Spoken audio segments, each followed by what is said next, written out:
What's up, everybody? Welcome to the Bronx Pinstripe Show. Another sweep for the Yankees. Scott's wearing horizontal pinstripes and a tiny BP hat. What's up? This was actually a misprint hat from a long say. time ago, but it's a really comfortable hat, and I've grown to like it. So, and it's a good backwards hat too. So it's one of those wicking, when it gets really hot, it wicks moisture, so it doesn't. Those are good. When it sweats, it's still you get sweat all over it, but then it dries quickly. What is that? A BP logo for ants? It's funny because you have the Yankee logo, which is oversized, and then you get the BP completely logo, oversized. Yeah, I had to balance it out. I'm glad you've made comments about all of them. I guess I just need to find that happy middle. So. Yeah, man. Yankees sweep another. This is one that they absolutely should have swept, and they did, which is good. They do when you have a club come into town like the Chicago White Sox, you got to make sure you sweep that team, and that's exactly what they did. So the Yankees are playing very good baseball right now, up and down, all over the place. Really hard to find. I'm glad you brought these three negatives into play here, because ever since you have, it's really been tough to find them, to be honest. They're doing it as a personal vendetta against me. Yeah. So, well, had we done this last year, we would have been scraping the bottom of the barrel for positives, and now we're scraping the bottom of the barrel for negatives, which definitely better to have done. But yeah, we were messaging last night. I was like, it's going to be tough to fill an hour for this series against the White Sox, because it was a great series. Pitching continued to be fantastic. Some positive things happened in the offense that you wanted to see from certain guys, and then we'll talk about some other positives from players. But you're right, when you play a team that is that terrible, it's hard to really wrap your hands around some concrete things to talk about. Yeah, and I know they had a kid come up, first series with the White Sox, and he played well, but it's just not good. Mike Clevenger, I don't know how Mike Clevenger's still in the league, honestly, for a lot of reasons, to be honest. But the guy's not good. The guy's not good. Their pitching staff is less than good. So yeah, it's not even like the White Sox. Like, sometimes you play a garbage team. Like when the Yankees played the Oakland Athletics earlier in the season, we were like, let's try and get our hands on some of these bullpen guys to bring them over there. Who would you want from this White Sox roster? I'm good. I'm in a good spot. The White Sox, there's just, it's funny because a couple of years ago it felt like they had this up and coming younger team. And I know they've had some injuries, and then like the whole Tony La Russa thing, like threw a complete wrench into the situation. Then all of a sudden, one of their guy Mercedes was like, had to go get sent down. I don't even know where the hell he is now, but they had a team that looked like they were going to be something, and they had a little bit of pitching at that point, but it's all gone away. It's all gone to complete shit. And there's like 10 people that go to their games. It's kind of embarrassing for that Chicago team. Yeah, I remember earlier in the season, didn't they set an attendance low record for their franchise? It was crazy. It was that was the game that I had put up on the screen for Kemp, because he's the White Sox in his T-ball, and there were like 10 people in the stands. It looked like an Orioles game from like 3 years ago. Sometimes I'll just be death scrolling on Instagram, and there'll be highlights from like the late 80s, early 90s Yankees, and some of those games at Yankee Stadium, the entire upper deck is completely empty. Like, not a single person in the upper deck. And then you'll read the comments and be like, why are the seats so empty? And it's like, people forget that early 90s Yankees baseball, not many people gave a shit. No, I don't know if you've caught that special. I haven't watched Peacock it yet. I watched the first couple episodes, and we might be talking to one of the people involved with that show. But that's an episode thing. It's only 3 episodes, I believe. Okay. But I forgot how much of a train wreck not only the Yankees were in the early 90s, specifically like that 1990 season is what they're highlighting, but New York City in general at that time was just in a bad spot. And I've told this story before, and people, I tell it, off of this as well. But like the first time that I remember going into New York, I was like, it was around that time. I was like 8, 9, 10 years old. Something, it might've been before that, but 8, 9, 10 years old. I was going in for my sister's, something like, she had a birthday party, and we were going with a bunch of her friends, and I was tagging along. And I literally, the first memory I have is some, like, we're at a stoplight, and some dude just getting stabbed in the neck with a fork. Like that's my first memory. And one of my first memories of going to a Yankee game, my first memory is walking out of one of those tunnels in right field down down the line. And when you would walk out of those tunnels, it's like, oh, like the green grass. It's like this amazing thing because nothing was open. Everything was a concrete tunnel at that point in the old stadium. And this was another birthday party that I was at. It was a dude taking another dude's head and just bashing it against a pole in the right field seats. Like very specifically remember that too. So yeah, the early '90s Yankees and New York City in general was it's a tough spot, tough times out there. Yeah, that walking through the tunnel and seeing the grass, that is, I think, one of the underrated things about old stadiums that you don't get at new stadiums with the open air. Like, don't get me wrong, I like the open air concourse of the new Yankee Stadium. It allows you to walk around and still feel like you're part of the action if you're going to grab a beer or something like that. But there was something unique about you're in like a virtually pitch black concourse, it seemed like, especially on like a hot summer day, and you walk out and it's just so damn bright and so damn green. It was pretty cool. Well, and also there's an anticipation for the game because you can't see it unless you're on unless you see it on one of those those simulcast television monitors that they had at the in between the concession stands, which were like always 35 seconds behind. So you heard something and then you could hear Sterling when you're taking a leak in the trough. But not anymore. The opening when you get out there like that, you had to be in your seat because you couldn't stand around too. There was no loitering. Like today's game, it's like loiter all you want. Like just it's a social hour. You go out and you hang out and you go wherever you want. Exclusively loitering event. Yeah, and back then like you had to be in your seat too, which I think helped with the noise. Was a good thing for the noise. But I don't know. In big moments, Yankee fans have gotten much better at that. All right, let's talk about some positives from this White Sox series. We could do a list of 10. We're going to focus on 3 specifically. And maybe more. Well, the additional takeaways from the White Sox series are also positive, so it's a bit of a loophole, but we got to stick with the 3 and 3 theme, okay? Giancarlo Stanton looking pretty good at the plate. Yeah, Giancarlo Stanton looks like a former guy I knew named Giancarlo Stanton. And Mike Stanton? Yeah, or Mike Stanton. I don't know. He looks right. He looks right. He looks like, it's hard to see with him. You need the results to understand how he's going because like mechanically he's just weird. So I don't even try to get into the mechanics of Giancarlo Stanton because he's got his own thing and it works for him, but he's quick to the ball. He's clearing his hips through the ball, through the zone, and he's getting to everything. He's hitting the ball. He's hitting the ball to right field. He's hitting the ball to left field. He's hitting the ball to center field, and he's hitting the ball hard. Which that hasn't really gone away. Whenever, even last year, when he would hit the ball, when he would find the barrel, it would be hard. But it's just because he's so goddamn strong. But he's doing it in a really good way right now. If he's able to continue this, like that 3-headed monster is pretty ridiculous. He's played 41 games this year. Last year he played 101. So he's like approaching half the amount of games played that he had all of last year. And we're not through May yet. Yeah. It's really tough to say anything bad about him right now because he's doing exactly the opposite of what we thought he could do. After last year, a lot of us, including you and me, thought that this is like the beginning of the end of him. And when you see a guy that is hampered by physical ailments, but you don't even know what they are. But we've still talked about that. Like him running the bases is still a joke. I know. But like you said to me, the last time I brought that up, who gives a shit if he's hitting it 450 feet and, did 120 miles off the bat last time? Yeah, you did. And you're right. I think you were being sarcastic a little bit, but I'm gonna quote you in a moment where you're defending a guy. No, but I think that what I was saying is you're saying last year we saw a guy hampered by physical limitations, and this year without real injury either. It's not like there's a real injury, Well, last year there were injuries. I'm saying like the sustainability of him, like even when he's out there, he still looked limited. Sure. But when he's running the bases this year, he looks limited. But I think, not to beat a dead horse here, that's by design. Sure, I guess. Yeah. I'm not saying it's right or wrong.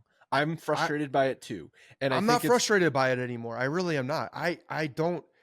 Maybe I close my eyes and I don't look at it, or the camera doesn't follow him running as much anymore, which I think is actually happening. But it's a conspiracy for the camera. Yeah, Steinbrenner's like, don't put the camera on Stanton when he's running. Well, it's noticeable when there's a ball rolling into the corner and Stanton is like barely getting to second base. Well, when I'm watching and like the other night, yeah, when he's on second base, I'm like, is he on second base or is he on first base? And then he's on second base. I'm like, okay, great, he got there, good job. Yeah, and then I have zero problem with it because he hit the shit out of the ball, and he's peppering the wall even when he's not hitting the ball over the wall. The biggest offender early in the season was, remember when he got sent home from second on a ball, and he was out by like just don't ever send him home. Even, it's like 2 outs and a single, and he's standing on second. Don't send him home. Which is ridiculous to say. That's the thing. That's ridiculous to say. Okay, there's just some things we have to live with. Yeah. And you're right. I would rather take the fact that he's got an OPS over his last 15 games of 883, over his last 7 games of 1,200. And this year he looks more like the first half 2022 Giancarlo Stanton, who was an all-star, than he has looked like last year's Giancarlo Stanton. Yeah, he absolutely does. I mean, you got multiple guys here tracking for that all-star bid. It's just going to be the Yankees in the all-star team. That'd be great. Luis Hill might start the all-star game. God damn, he might start the all-star game, which brings us to 1A. 1A is Luis Hill setting a Yankees rookie record for 14 strikeouts in a single game, beating El Duque. He did this over 6 innings, and El Duque did it over 8 1/3, which was when he set the record. Also, El Duque, very different pitchers. A rookie in 1998. He had many years in the Cuban Professional Baseball League, but whatever. Luis Hill's been unbelievable. His stuff has been electric. The two-seam running on two-seam action on his fastball in this game, specifically unhittable. And he chewed up and spit out a terrible lineup. He did. And what I noticed is the changeup. The changeup to me in this start, one, the guy's he's oozing with confidence right now. Even in that first inning, like he came out of the gate and got knocked around a little bit, had runners on first and second, had a runner, score after loading the bases. Like he was in he had some adversity in that first inning, and he got through it, and then he was just sailing ever since then. And that changeup, I love a high changeup that's for a strikeout. Like I love the high changeup. When you no one expects you to throw a belt high changeup. And he was throwing it, 93 miles an hour, which is, 6, 7, 5, 6, 7. I've seen his fastball go from 97 or 96 to 98. It doesn't really touch 3 digits, but it's got some movement. But the changeup has some two-seam, run action in on the right-handed batter, which I love. I mean, it really does have some good movement to it. It's not as much. I think most guys have more of that downward movement on the changeup. His runs a little bit horizontally, which I think is really hard to pick up. I think it's really difficult to pick up, and it's getting better. It really is. It's getting better. And if he's got that changeup as a weapon, and he's able to dot it and able to run it in on right-handed bats, he's going to be a real problem for people because he's all around the strike zone now. And yeah, what was it? 7 consecutive strikeouts for the guy. We saw the other day when Paul Skeens, the phenom for the Pirates, come up and he did 7 for his first 7, which is wild. And then Luis Hill says, hold my beer, I got 7 in me as well, and I'll show you 14 total. So my dad was in town this weekend. We were talking on Saturday as Hill was dominating. What do you think he wants the Yankees to do with the rotation when Cole returns? He wants Rodon in the bullpen. He wants Cole in the bullpen. No, I'm just kidding. He wants the Yankees to do a 6-man rotation. Yeah. All right. Well, he said because you can't justifiably take any of them out of the rotation right now, which we've talked about. But he said that they're going to dink around with Luis Hill's innings no matter what. So at least keep him in the rotation while you're doing it versus shutting him down. Again, we've talked about this. I think your dad has some misinformation. He's just expecting what he expects. He's expecting what he expects. He's expecting them to do the worst possible thing for a young pitcher. They have said that there is no innings limit on him right now. So that is what has been said. Now, is he going to get to a point where he's thrown the most innings he's ever thrown in his entire career? Mm-hmm. Yeah. And we're going to feel what that looks like. I don't know.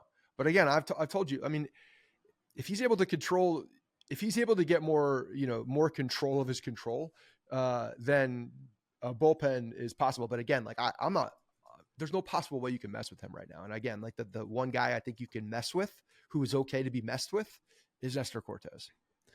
Yep. Nestor Cortez was also great again at home. It's so weird. He's so good at home and so bad on the road. Loves being at home. Loves being at home. Yeah, I know. I agree. Guys are looking up how many innings Luis Hill has for a pro career high, because at this rate, he's probably going to hit that at some point late summer.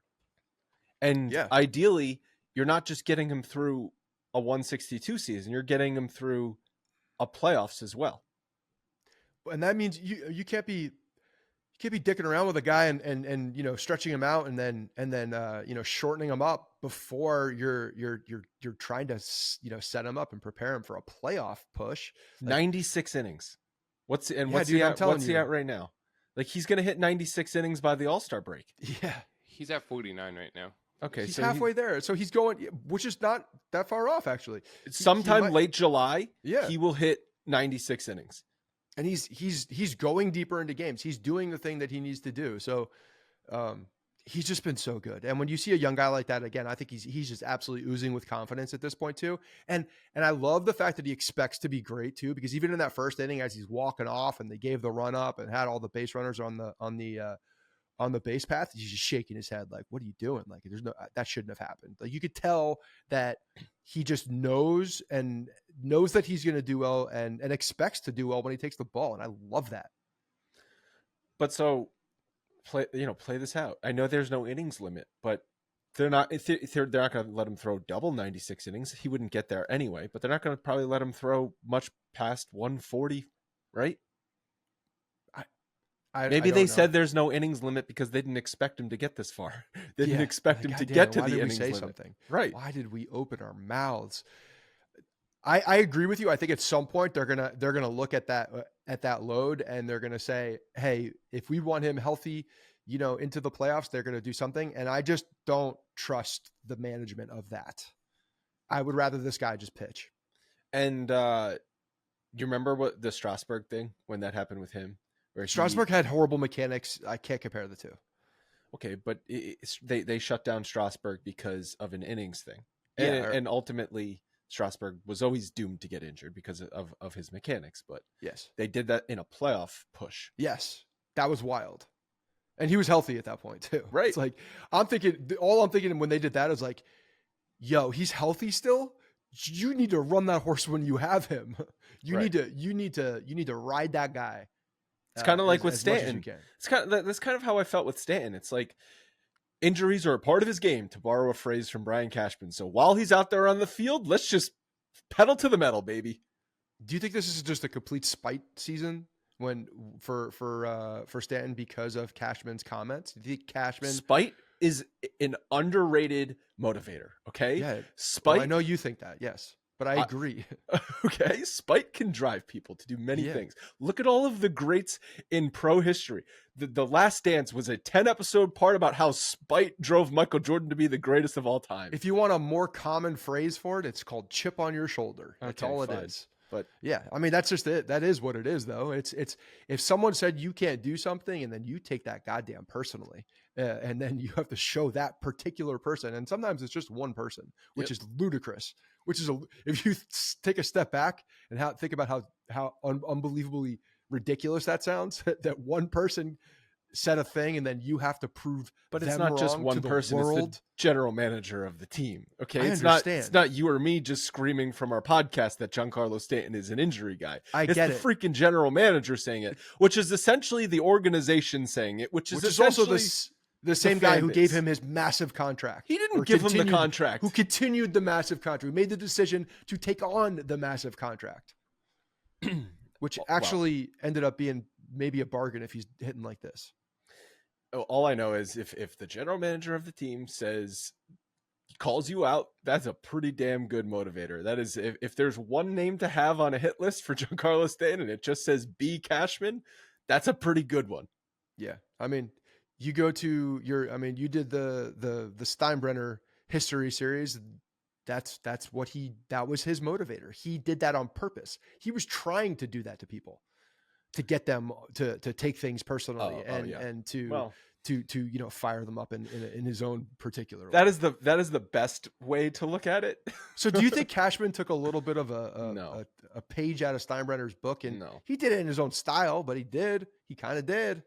I think he called him a fat toad without calling him a fat toad. R.I.P. Fat Toad. I think he was Brian Cashman was extremely fed up with Giancarlo Stanton. I mean, how could you not be after last year? And so I think Brian Cashman finally felt the fire under his ass and was getting sick of the questions and was so frustrated because in his brain he believed that injuries were the reason why that team last year did not do the thing that they were supposed to do. They were a factor. We all admit they were the a factor, only thing, which is obviously not true. All right, the third positive that we want to highlight is Jose Trevino, 917 OPS over his last 14 days. His numbers with runners in scoring position, he's 7 for 23, which is a 304 batting average. He had another great offensive series at the plate. He's been really good, man. Okay. He's been really good. And, you go to look at his can you pull his runners in scoring position over his career too? Because I think his I remember hearing some numbers by I think Paulie was kicking him out there. He's a clutch guy. And the bat, which we saw a couple years ago with Jose Trevino starting out this season on fire, he's back in that spot right now. Like, I'm looking that up actually. He's hitting it really well. I'm looking up 2020. He was an all-star in 2022. So I'm looking up his first half because right now he's got a 120 OPS plus. In 2022, his first half was a 113 OPS plus. So he's even outperforming what he was doing in the first half of 22, which earned him an all-star bid. And this is the season that he has a legitimate guy back there who is competing for a starting position. And whether or not you think there is going to be one guy that comes out, or this is just a really good platoon because they hit from both sides of the plate. They both have really good command of the pitching staff. I mean, I think I saw something in there where Wells is towards the top of the league in framing, which is crazy. Because that was going to be the biggest problem issue with him, right? Yeah.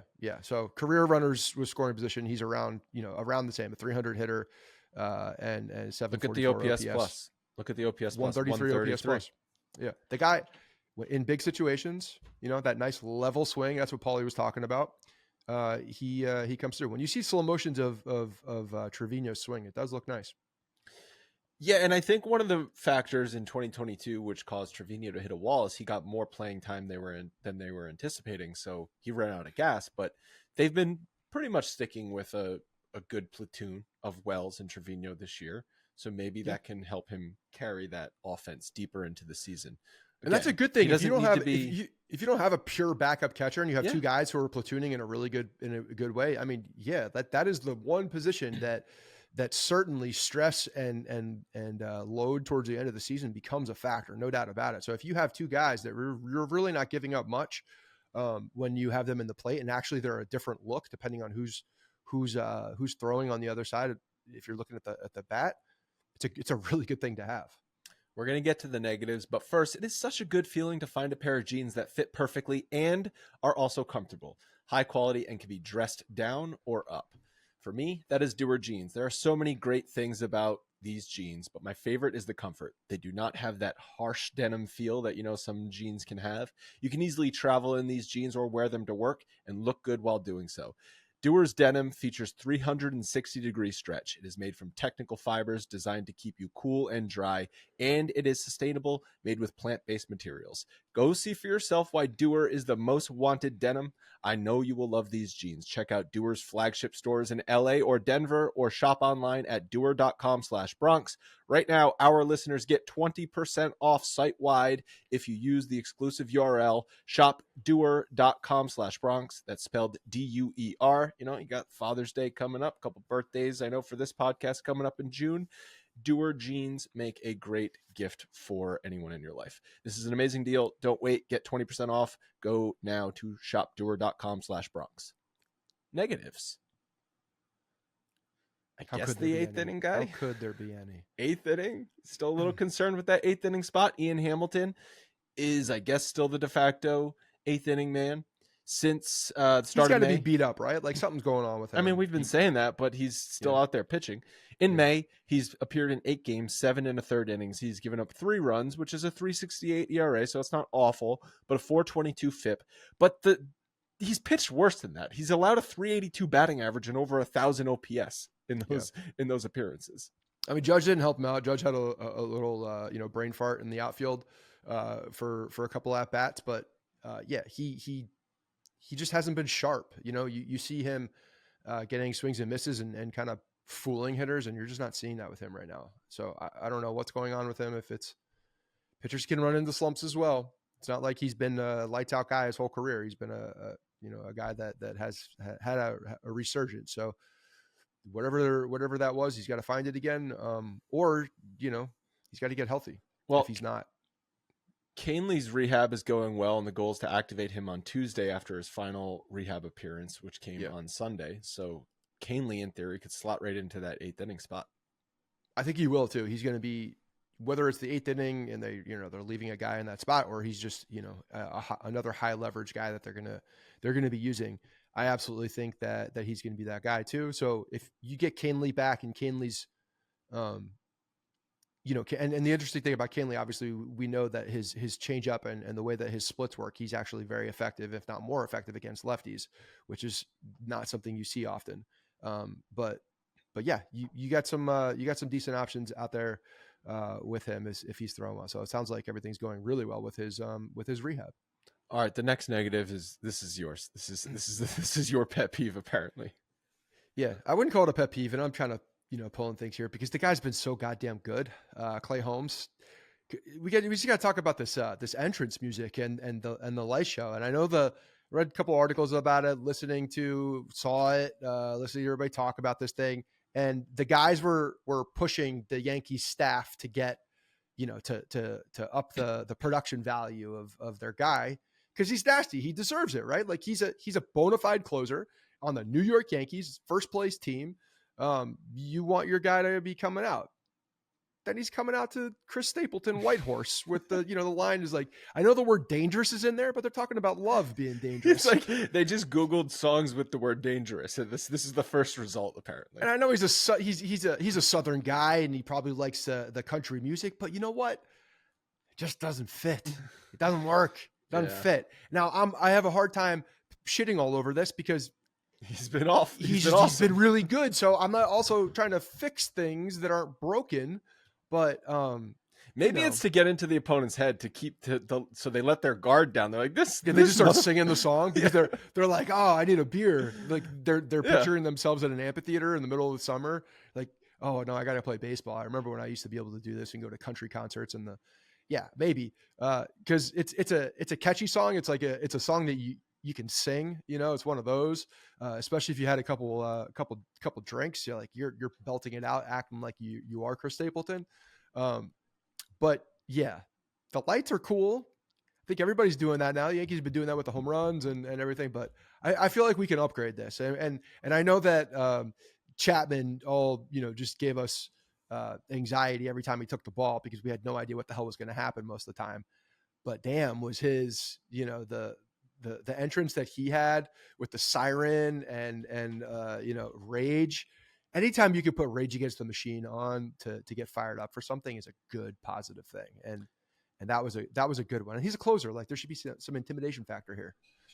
Holmes chose this song, right? Like I would have to assume. And I think he's been using the song and more like the production of the lights is like the new thing. But so yeah. And I think where's he from? Alabama originally? Somewhere down there. I thought he was a Texas guy. Alabama, Texas, Oklahoma. I don't know. Somewhere down there. Well, because Mariano Rivera did not choose Enter Sandman. That was chosen for him. Which great. Maybe they shouldn't. This is not something they need to be choosing. Like there should be someone choosing it for them then, if that's the case. Because you know damn well Mariano Rivera had no idea who Metallica was. No. He would have picked probably some religious song to come into.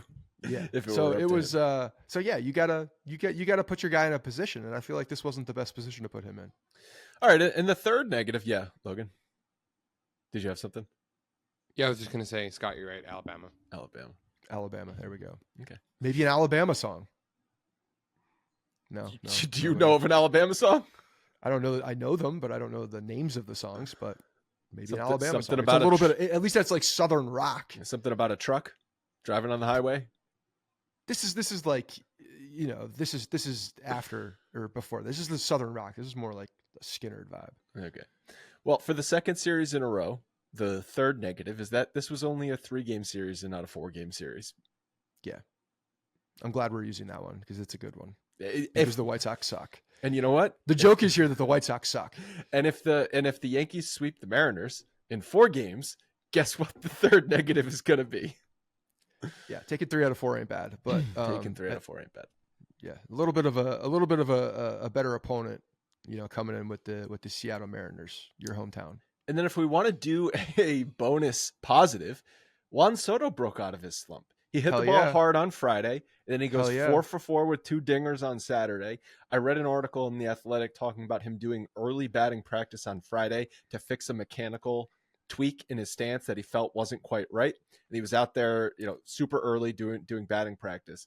And then the hitting coach was talking about it, not talking specifically about what he changed, but he said it was amazing how quickly Soto was able to fix it. A lot of times, guys, it'll take them days and days of batting practice and days of game action to sort of get that mechanical tweak right. He's like, I saw it instantly from the first at bat on Friday night.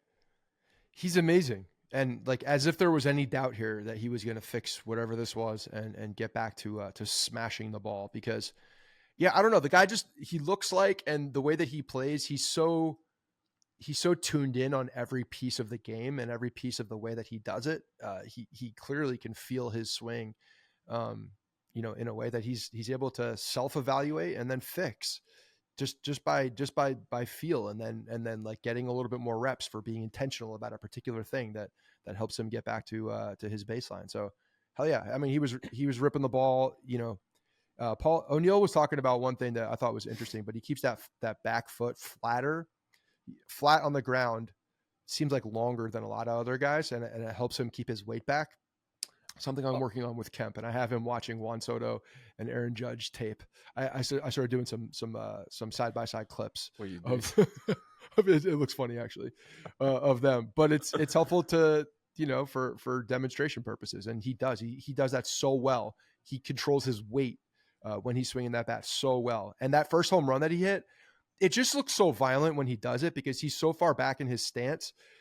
And he just, his hands come through the zone so quickly. And when he hits it to right field, it just looks like when he pulls the ball extra hard. When he goes the other way, it kind of just looks like a smooth swing, and it just, the ball flies off his bat. But then you're right. When he turns on the ball and pulls it, it is an aggressive swing.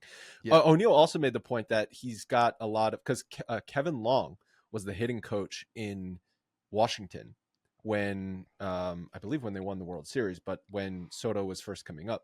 And so O'Neill has pointed out a few times that the driving the back knee into the ground on the swing is a Kevin Long teaching that clearly Juan Soto has carried over, and and his works for him.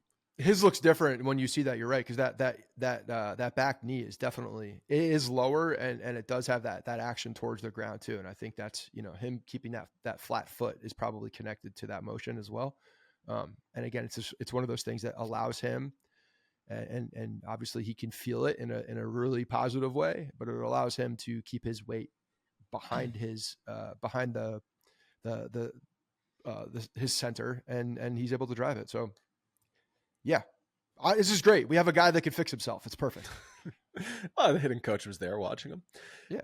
Being able to speak a second language is one of the coolest things, aside from launching balls to right field like Juan Soto. I'm envious of people who can fluently speak another language. We all know the best way to do that is to go immerse yourself in the country to learn the language, but that might not be realistic for you. The next best way is with Babbel. Babbel is great because they are convenient courses can fit into your hectic schedule. Lessons are only 10 minutes long, and they are handcrafted by over 200 language experts to help you start speaking a new language in as little as 3 weeks. Babbel is designed by real people for real conversations. You're going to be able to do things like order food, ask for directions, and just converse with people in the country as if you are a native speaker of that language, and that is the best way. That is what you want.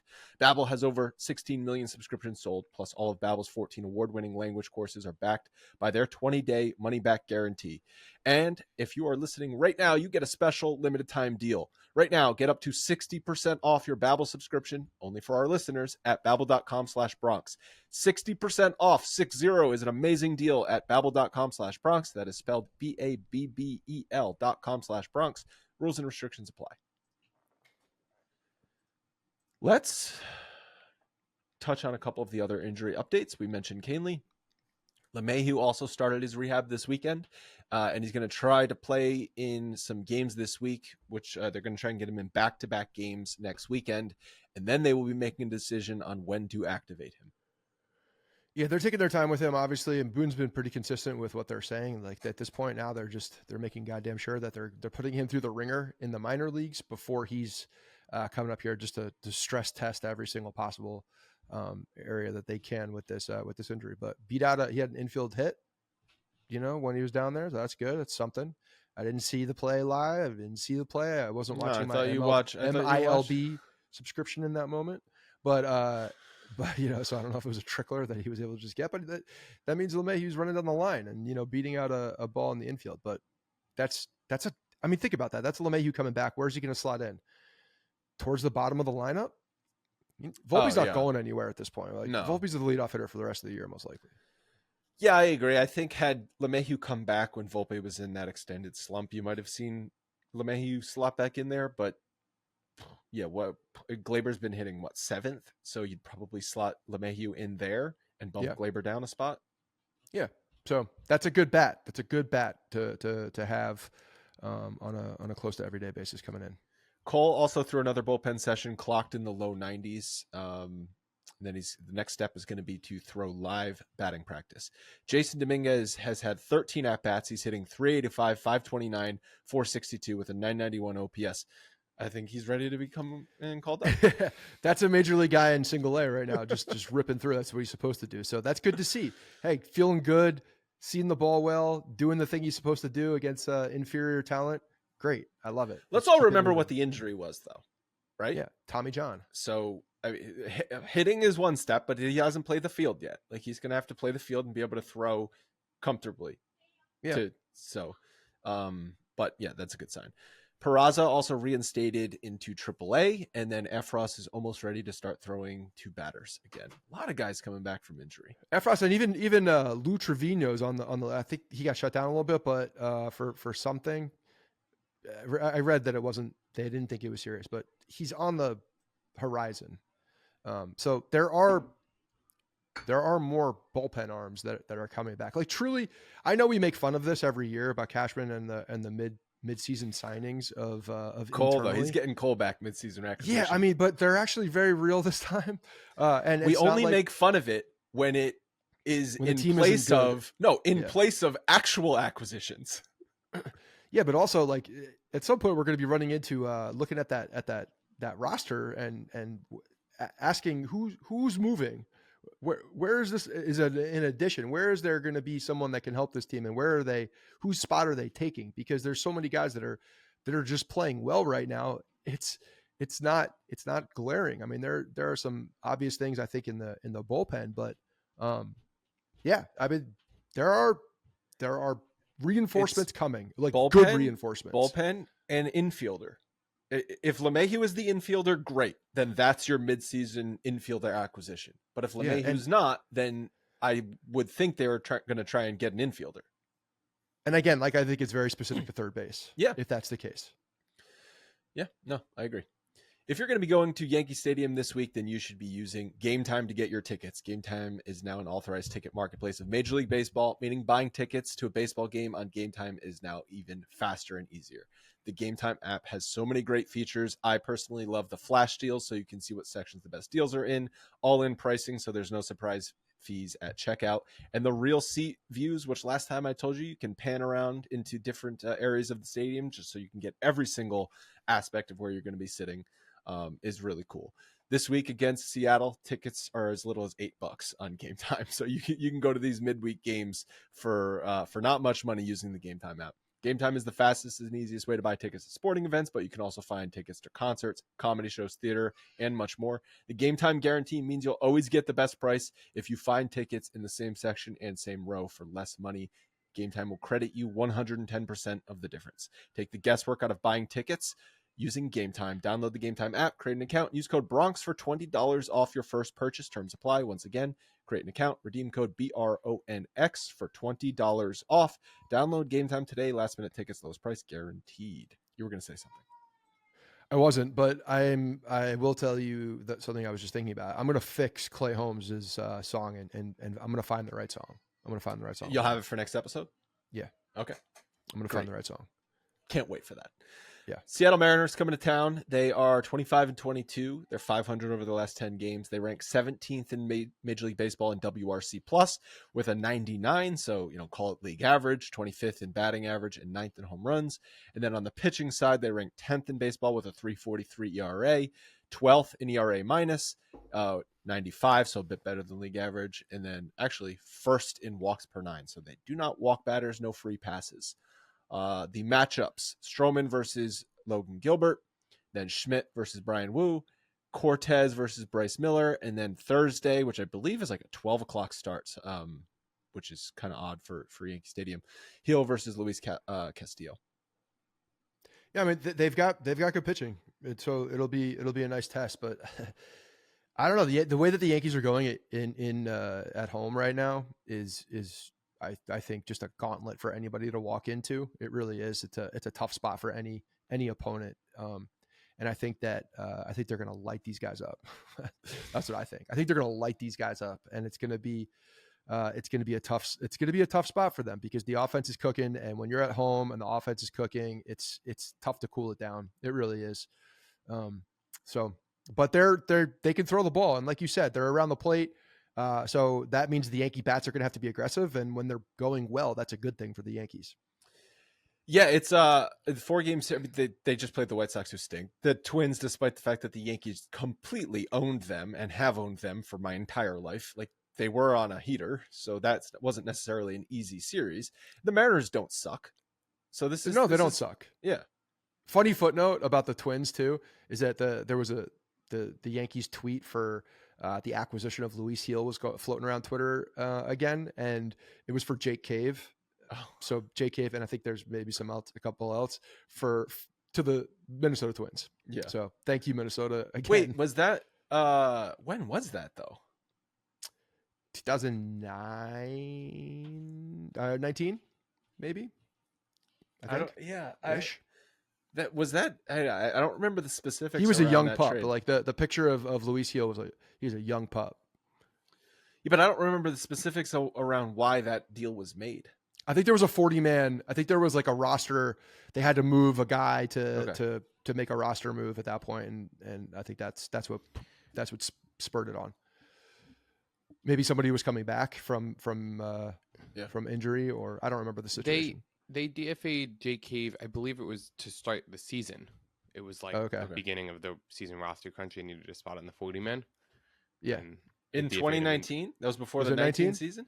Yeah, that should have been before the 2019 season, I believe. Wow. Okay. In 2019, Minnesota was good. The Yankees beat them in the playoffs, but they had a really good year that year. Jake Cave was before the 2018 season. Oh, wow. J.K. Cave was a major leaguer. I mean, he would have been like a 4th, 5th outfielder for them if they were, that's a good thing. But they got Luis Hill. Yeah. The Yankees. That was payback for Aaron Hicks. I was going to say, well, the John Ryan Murphy for Aaron Hicks. I don't know that worked out for anybody. That's true. John Ryan Murphy was, he was all right. He was a good backup catcher. He had a good name. Good baseball name? No, it's like, no, I don't know. The third, John Ryan Murphy, just sounds like a backup catcher. Okay. Whether you are a world-class athlete or podcaster like me, we understand the importance of mental and physical well-being and proper recovery for top-notch performance. That's why we are excited Unified Healing is sponsoring this episode of the Bronx Pinstripes Show. Unified Healing is a new and innovative global network of wellness centers powered by Energy Enhancement System, or EE System. If you have not heard of this and you want to listen up, this technology promotes wellness, deep relaxation, purification, and rejuvenation. Whether you are in the New York City area or hundreds of other locations around the globe, access to a center is easy and affordable. If you are interested in experiencing EE System technology for yourself, go to unifiedhealing.com/Bronx and learn more and find a center near you. That is spelled UNIFYD healing.com/Bronx. No material or testimonial on the Unified Healing website are intended to be viewed as medical advice or a substitute for professional medical advice, diagnosis, or treatment. Always seek the advice of your physician or other qualified healthcare provider with any questions you may have regarding a medical condition or treatment and before undertaking a new healthcare regimen, including EE System. So to wrap up, we wanted to go through some first quarter grades, which The Athletic wrote up an article at the end of last week with first quarter grades. And for the most part, I mean, I think I'm pretty much aligned on them, but there were a few I wanted to touch on and just get your thoughts. So, and this is Kirshner and Kirshner and Cuddy, the K boys. So, actually, they're both the K boys.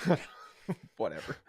I'm gonna scroll down the list and stop at ones that I think we might disagree with, but you also can call some out. They gave Rizzo a B. They highlighted his bad defense early in the season, but they're like, for the most part, he's been great at the plate, especially lately. I don't know. He hasn't felt like a B to me. He's maybe this is splitting hairs, but it's been like C+. I think it's splitting hairs. It's C+ or B-. Like, I don't know. He's been a little disappointing. I think it's splitting hairs. If I were to grade him, I would have probably given him a B-, honestly. Okay. They gave Glaber a D-, and I don't know, maybe they just didn't want to give anyone an F, but if there's someone on this roster that deserves an F, it's him. He's the only one. Yeah, but they're giving a D- because they did not want to give him an F. That's exactly what's happening. Okay. They gave Anthony Volpe an A, Oswaldo Cabrera a B, and I know Oswaldo has been struggling at the plate, but I still think he leads for RBIs for number 9 men, and he was thrust into a starting role at the very end of spring training. And like we grade on curves, okay? You don't grade Oswaldo Cabrera with the same expectations you grade Aaron Judge.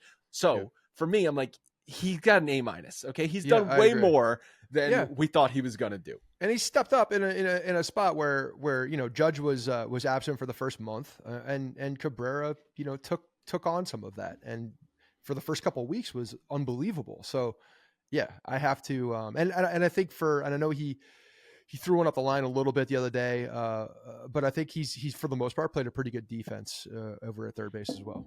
And that's not to say he's been as good as that next player. It's just we're grading on a curve. He's a role player. He's a utility guy. That's what I'm grading him on, a utility role guy. So yes, he's I think an A- is I think he's been really good. So on the face of it, they gave Verdugo a B. But the more I thought about it, I think that makes sense because I feel like at points he's been an A and then other points he's been a C. So just average it out to a B. Yeah. And, I think the fact that the child has come and cooled him off quite a bit is affecting that grade. Otherwise, you're putting him in a higher position at that point. But he's been good. And his defense, like that's the other piece. I know some people don't like to talk about a defense and if it's a true qualifier and what makes a good baseball player, but it is part of the game. It is half of the game. And I think he's been a really good thing. And to be honest, because of what we saw last year in left field, if we were grading on that curve, he's an A+ because he's not. Well, we're not grading on that curve. Okay. Well, I'm just saying. They gave Judge a B+, which I think is probably fair. I mean, maybe that's a little generous. I mean, again, he struggled so much through the first few weeks of April, and then he's been so good the last couple weeks. But I do expectations, right? So expectations, sure, but at the same time, like the numbers are where you think the numbers should be, which is crazy. He just did it so quickly. Yeah. They gave Juan Soto an A, And I was like, okay, maybe they don't give out A pluses in this grade, but we'll come to find out that's not the case. Right. They gave Giancarlo Stanton a B, which I feel like if they did these grades 3 days later, they would give him a B plus. They gave Nestor Cortez a Dude, Giancarlo Stanton's an A for me right now. Are you kidding me? If we're looking at expectations, yeah. Hell yeah. Like if we're going grading against expectations, like no. I'm not giving him an A just on principle and the fact that he can't run.